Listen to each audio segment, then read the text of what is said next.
Welcome to leader English. நம்முடைய சேனலில் important phrases பார்க்க போகிறோம். அதை பயன்படுத்தி எப்படி சென்டென்ஸ் மேக் பண்ணுறதுங்கிறத பார்ப்போம். அப்பார்ட் ஃப்ரம் அப்படின்னா தவிர அப்படிங்கிற மீனிங்கை கொடுக்குது. அதுக்குரிய எக்ஸாம்பிள் சென்டென்ஸ், இந்த class room was empty apart from me and the teacher அப்படின்னா அதோடைய தமிழ் மீனிங் வகுப்பறையில் என்னையும் ஆசிரியரையும் தவிர வேறு யாரும் இல்லை அப்படிங்கிற மீனிங்கை தருது. இந்த class room was empty apart from me and the teacher அப்படின்னா வகுப்பறையில் என்னையும் ஆசிரியன் தவிர வேறு யாரும் இல்லை அப்படின்னு. ஸோ அப்பார்ட் ஃப்ரம்னா தவிர அப்படிங்கிற மீனிங் கொடுக்கும். Second example, there were no others apart from Arjun and Sampath. அங்கே அர்ஜுனனையும் சம்பத்தையும் தவிர வேறு யாரும் இல்லை அப்படிங்கிற மீனிங்கை தருது. There were no others apart from Arjun and Sampath. அங்கு அர்ஜுனனையும் சம்பத்தையும் தவிர வேறு யாரும் இல்லை அப்படிங்கிறது கொடுக்குது. ஸோ அப்பார்ட் ஃப்ரம் அப்படின்னா தவிர அப்படிங்கிற மீனிங்கை கொடுக்குது. நெக்ஸ்ட்டு சீம் அப்படிங்கிறத, சீம்னா தோற்றமுடையதாக இரு அல்லது போல தெரிகிறது. தோற்றமுடையதாக இரு அல்லது போல தெரிகிறது. இதை பயன்படுத்தி எப்படி சென்டென்ஸ் மேக் பண்ணுறதுங்கிறத பார்ப்போம். தே சீம் வெரி ஹாப்பி அல்லது தே seem to be very happy, ரெண்டுமே ஒரே மீனிங்கை தான் கொடுக்கும். இதோட தமிழ் மீனிங் அவர்கள் மிகவும் சந்தோஷமாக இருப்பது போல தெரிகிறார்கள், அது தெரிகிறது. They seem very happy are they seem to be very ஹாப்பினா அவர்கள் சந்தோஷமாக இருப்பது போல தெரிகிறது அப்படிங்கிற மீனிங்கை கொடுக்குது. He seems to be an honest man. Next sentence, அவர் நேர்மையானவர் போல தெரிகிறார். He seems to be an honest man அப்படின்னா அவர் நேர்மையானவர் போல தெரிகிறார் அப்படிங்கிற மீனிங்கை கொடுக்குறது. அதில் அல்லது ஹீ சீம்ஸ் அன் ஆனஸ்ட் மேன்னாலும் அதே மீனிங்கை தான் கொடுக்கும். நெக்ஸ்ட் ஸ்டில் அண்ட் எட் ரெண்டையும் பார்ப்போம். ஸ்டில் எட் ரெண்டுமே இன்னும் அப்படிங்கிற அர்த்தத்தை தான் கொடுக்கும். ஸ்டில்லுனாலும் இன்னும் தான், எட்டுனாலும் இன்னும் தான். ஸோ ஸ்டில்ங்கிறது ஒரு செயல் கடந்த காலத்தில் தொடங்கி தற்பொழுதும் நடந்து கொண்டிருந்தால் அதற்கு ஸ்டில் பயன்படுத்தலாம். கடந்த காலத்தில் தொடங்கி இப்பொழுது நடந்துக்கிட்டு இருந்ததுன்னா அதற்கு ஸ்டில் அப்படிங்கிறத பயன்படுத்தலாம், இன்னுங்கிற அர்த்தத்தை கொடுக்கும். எட் என்பது அதே இன்னுங்கிற அர்த்தத்தை தான் கொடுக்கும், ஆனால் அதை நெகட்டிவ் சென்டென்ஸ், அதாவது எதிர்மறை வாக்கியத்தில் அதிகமாக எட் அப்படிங்கிறத பயன்படுத்தும். ஸோ ஸ்டில் எட் ரெண்டுமே இன்னும் அப்படிங்கிற அர்த்தத்தை தான் கொடுக்கும். எட்டுங்கிறது நெகட்டிவ் சென்டென்ஸில் யூஸ் பண்ணுறோம். ஸோ இதுக்குரிய எக்ஸாம்பிள் சென்டென்ஸை பார்ப்போம்.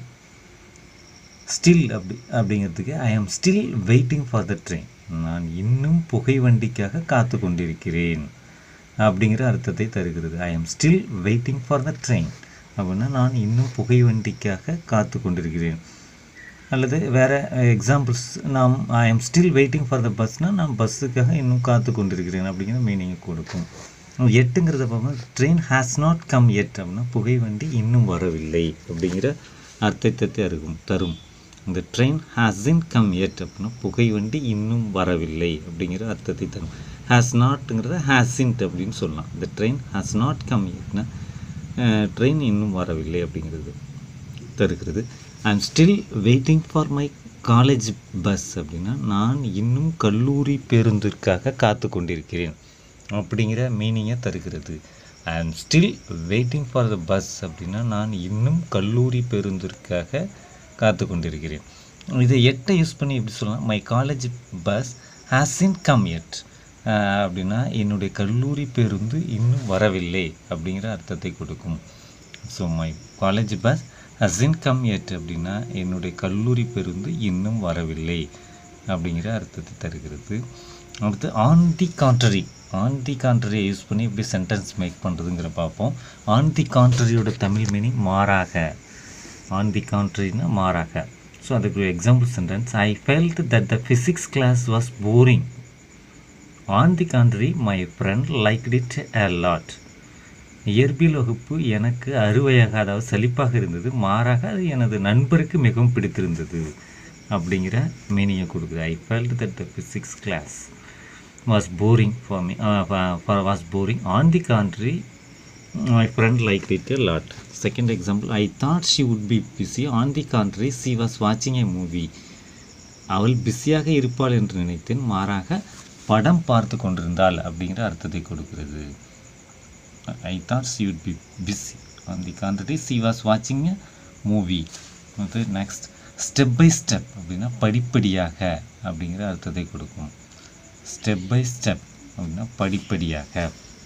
இந்த ஸ்டெப் பை ஸ்டெப் அப்படிங்கிறத யூஸ் பண்ணி எப்படி சென்டென்ஸ் மேக் பண்ணுறது அப்படிங்கிறத பார்ப்போம்.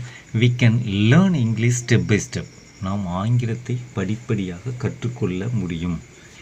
We can learn English step by step. நாம் ஆங்கிலத்தை படிப்படியாக கற்றுக்கொள்ள முடியும் அல்லது இயலும் அப்படிங்கிற அர்த்தத்தை தருகிறது. Second example, he improved in his life step by step. அவன் தன்னுடைய வாழ்க்கையில் படிப்படியாக முன்னேற்றம் அடைந்தான். அவன் தன்னுடைய வாழ்க்கையில் படிப்படியாக முன்னேற்றம் அடைந்தான் அப்படிங்கிற அர்த்தத்தை தரும். Improved in his life step by step.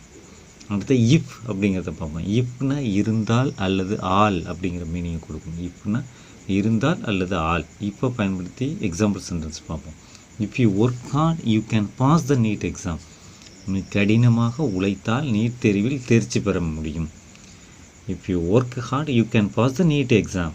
நீ கடினமாக உழைத்தால் நீட் தேர்வில் தேர்ச்சி பெற முடியும், தேர்ச்சி பெற இயலும் அப்படிங்கிற அர்த்தத்தை கொடுக்கும். அடுத்த second example, if you finish your work you can go home.